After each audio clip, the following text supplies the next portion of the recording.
Hello, Magda. Hello, Nima. How are you? Hello, thank you for having us. Thank you for being Hello. with us. I'm so It's so glad exciting to be here. that everything seems to be working fine from the technical point of view right now. So welcome back, I should say. And I'm really looking forward to our conversation. And I would like to start with Nima, if you don't mind. Because Google is quite famous with its approach to disability inclusion in the workplace. And can you tell us more about your personal mission around the topic and your role at Google? Why is it important in terms of contributing towards disability inclusion? Yeah, absolutely. Happy to share, Monica. And also, thank you for having us on this panel. It's such an important conversation, and we're happy to engage. So, kind of at Google, I have the privilege of contributing to a shared mission of fostering DEI with a focus on disability inclusion because I sit within our talent engagement organization. So, in practice, that means my role is about connecting talented individuals with opportunities at Google, and it involves engaging candidates from all backgrounds, including talent with disabilities, and investing in training and education with the workforce to iterate practices such as inclusive hiring practices, just to make sure that our workforce has the information they need to show up differently. So, personally, for me, I think my mission is really rooted in the belief that inclusion isn't just about removing barriers, but it's about creating opportunity. And at Google, that means leveraging our technology to empower individuals with disability to achieve their full potential, whether it's collaborating on accessibility features within our products, whether that's advocating for inclusive hiring practices or providing mentorship.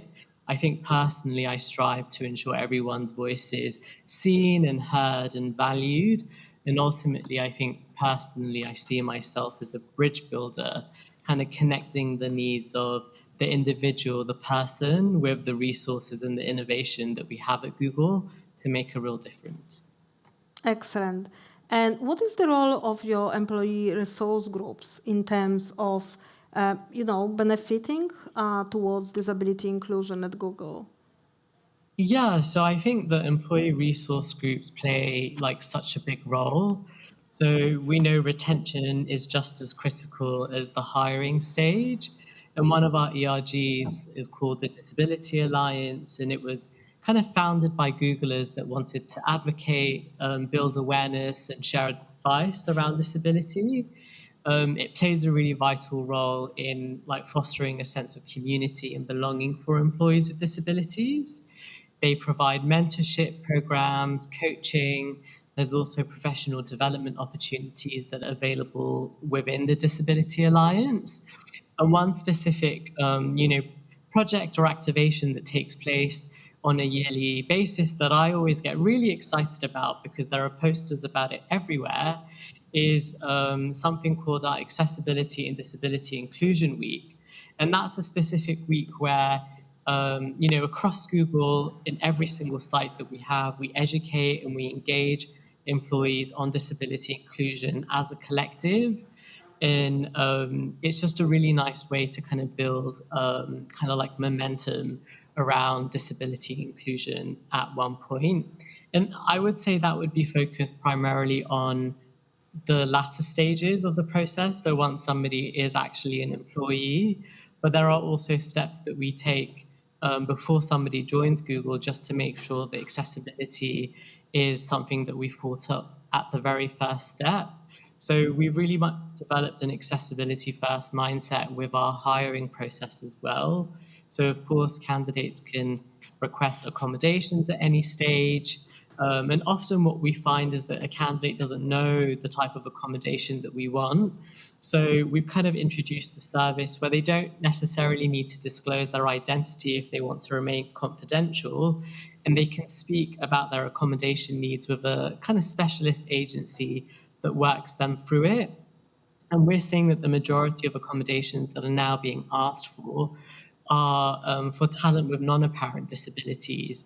So we're seeing things like adapted interview questions, extra time, alternative assessment formats. So it's just really interesting just to see how we kind of support the candidate from the stage that they first interact with Google to the stage that they become an employee, and then they interact with our employee resource groups. Very interesting to also have this observation from your point of view in terms of also neurodiverse candidates, right? So this is all linked in terms of the needs, and no matter what the reasons are, like accommodating recruitment process, sometimes it's really a clue, giving the opportunity to be employed. That's absolutely right. Thank you very much, Nima. And now I will move to Magda. And Magda, we have heard, a lot how Google is great in terms of, being prepared, thinking of multiple angles, processes, and making sure that all of these are really accessible solutions. But I know that you also face some kind of challenges. Would you mind sharing this from your perspective as a senior manager? And also the second question would be about the buy-in of your peers around the world. What conversations as senior leaders you are having in terms of maybe sometimes the need of convincing unconvinced? So again, hello, and it's so great to be back to the conference. I still remember my first time was during the pandemic, and I was dialing in from my room at home.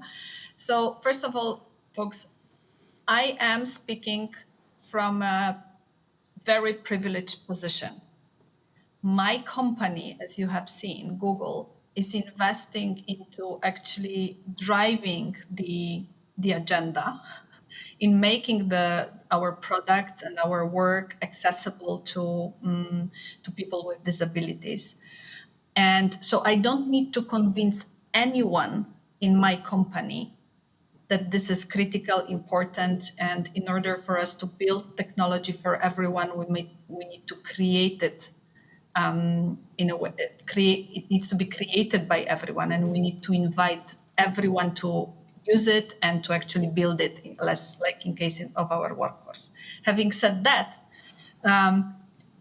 we need to execute our strategy, and it is the challenges come with the execution.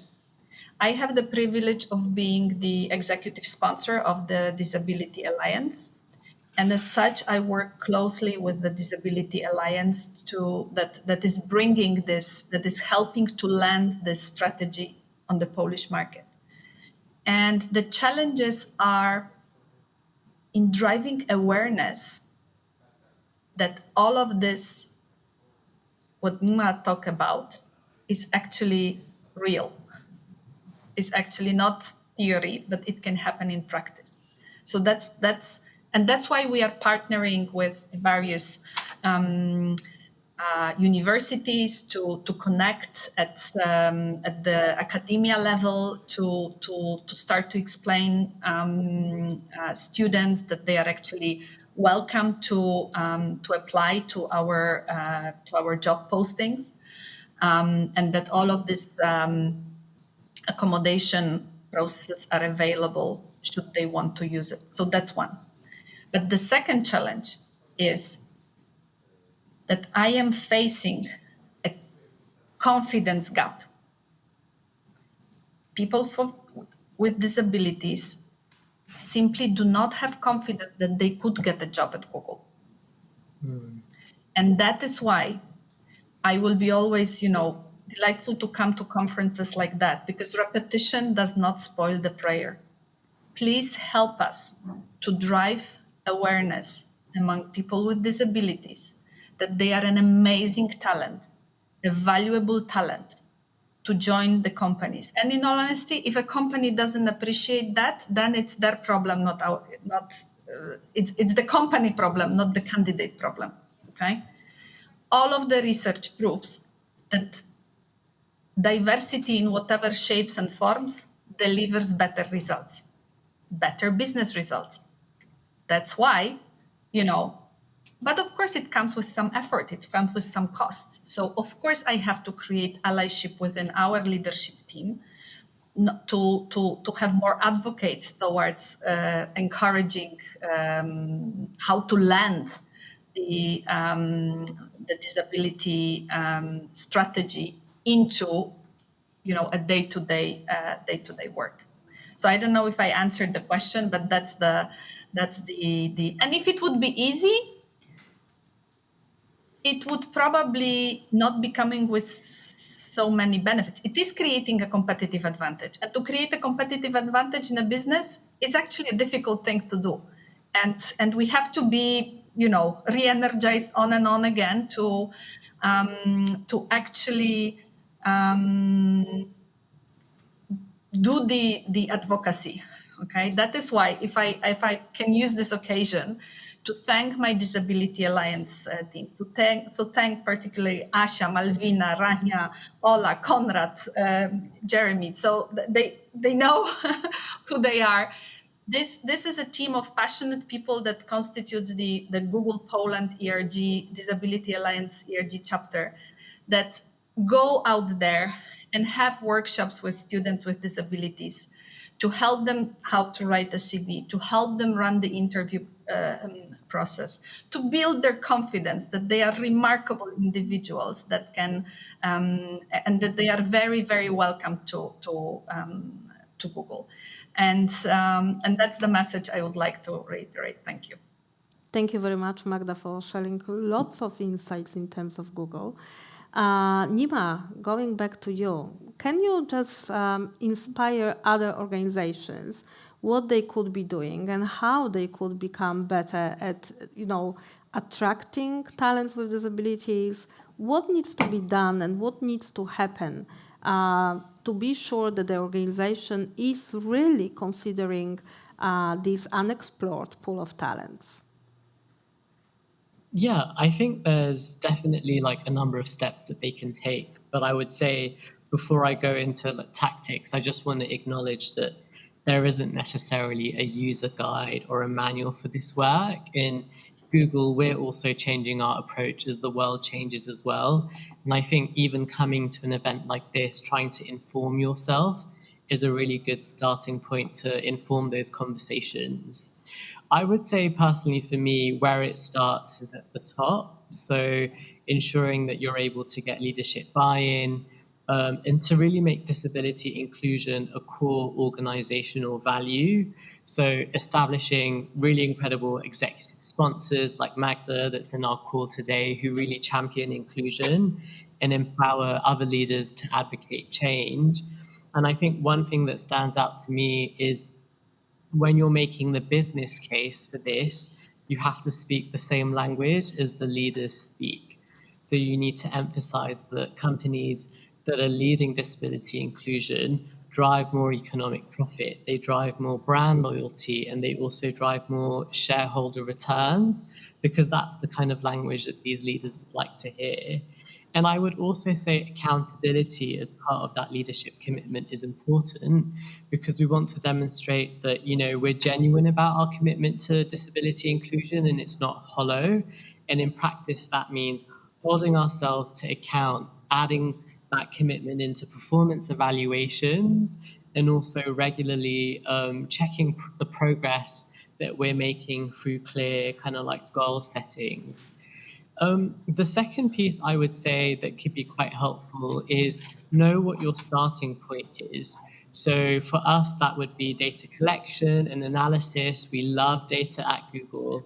And I would say, analyze the effectiveness of your existing inclusion efforts in the company. And there are various ways that you can do this. At Google, we specifically use self-ID to give us a really complete picture of the workforce. But we know that there are other mechanisms that other companies can use, such as annual surveys, to measure sentiment. And then I would say, one of the pieces that stands out to me is people often try and drive this work alone. And my advice is don't go it alone. Partner with other disability organizations, universities, government agencies. They are the expert. Let them teach you. Let them give you the insights to enhance your understanding of disability. Let them give you the resources and the support. Don't build everything yourself. And this is especially true across EMEA because we're in a region where every country has a different definition of how they view disability. And, a good example of how you can use an external agency is you can ask them to do some accessibility audits of your kind of recruitment processes, to provide trainings to your team. You can also partner with them, like Magda mentioned, for doing university outreach or doing activations on campus. So I think there's an endless list of kind of things that you can do. And yeah, that would be one of my summaries. Thank you very much. I will just touch on one of the aspects you mentioned, self-ID. This is an important topic across various organizations in terms of disability inclusion. How do you find participation at Google? Are there any particular locations being a little bit more concerned or less participating in the program? How does it look like at Google? Yeah, so I would say the journey for self-ID is personal.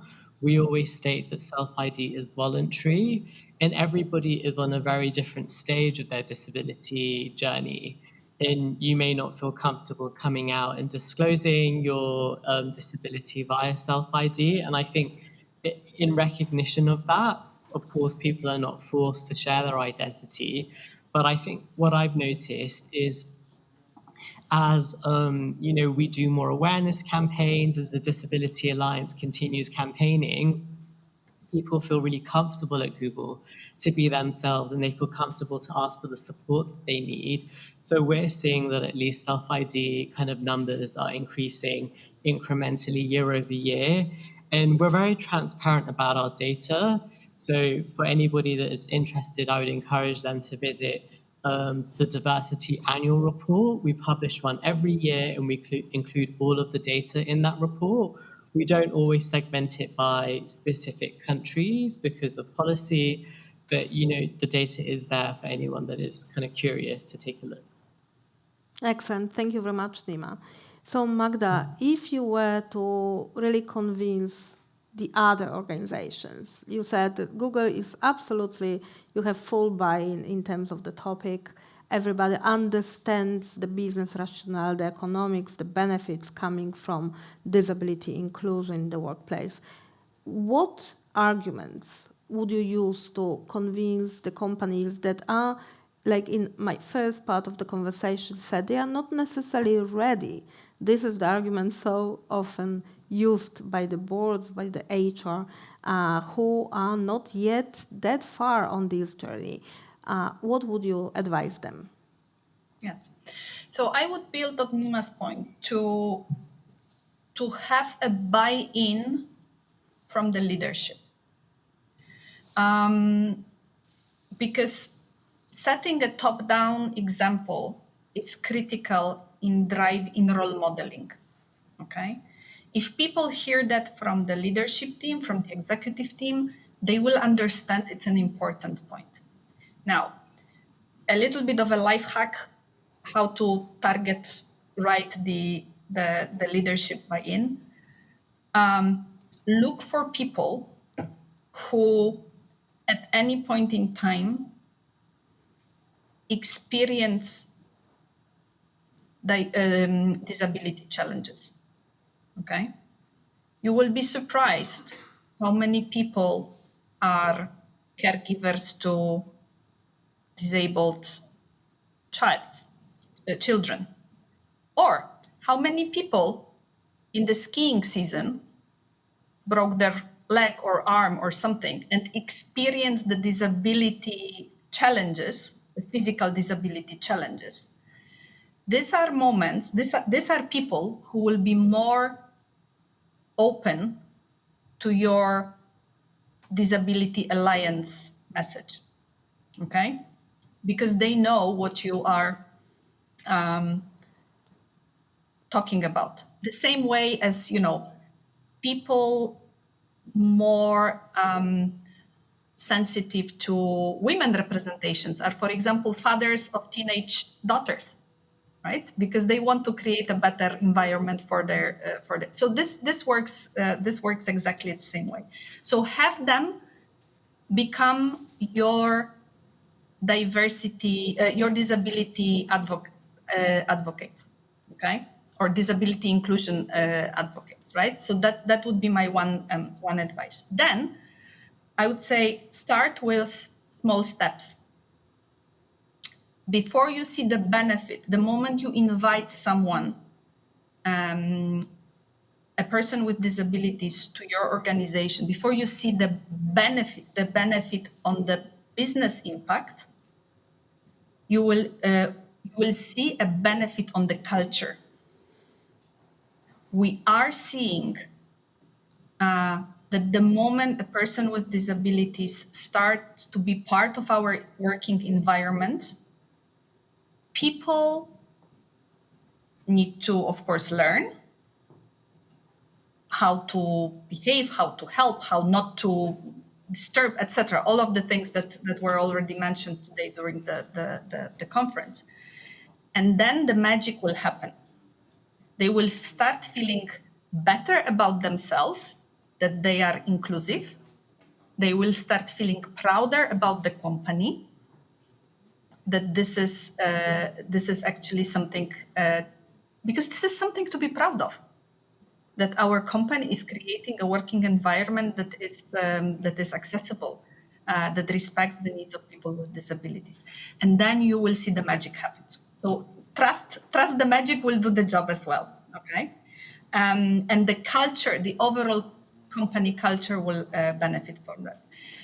And the last advice I want to give is actually not to do, as also said, you're not alone. You've got amazing partners, and one of them is the organizer of this conference, that can actually educate you. So partner with experts that brings education, that helps you to do the heavy lifting, so that you can just, build and turn it into the magic I was referring to. And I wish everyone to have 2025 New Year's resolution, commitment or wish to make your work environment a more inclusive work environment towards people with disabilities.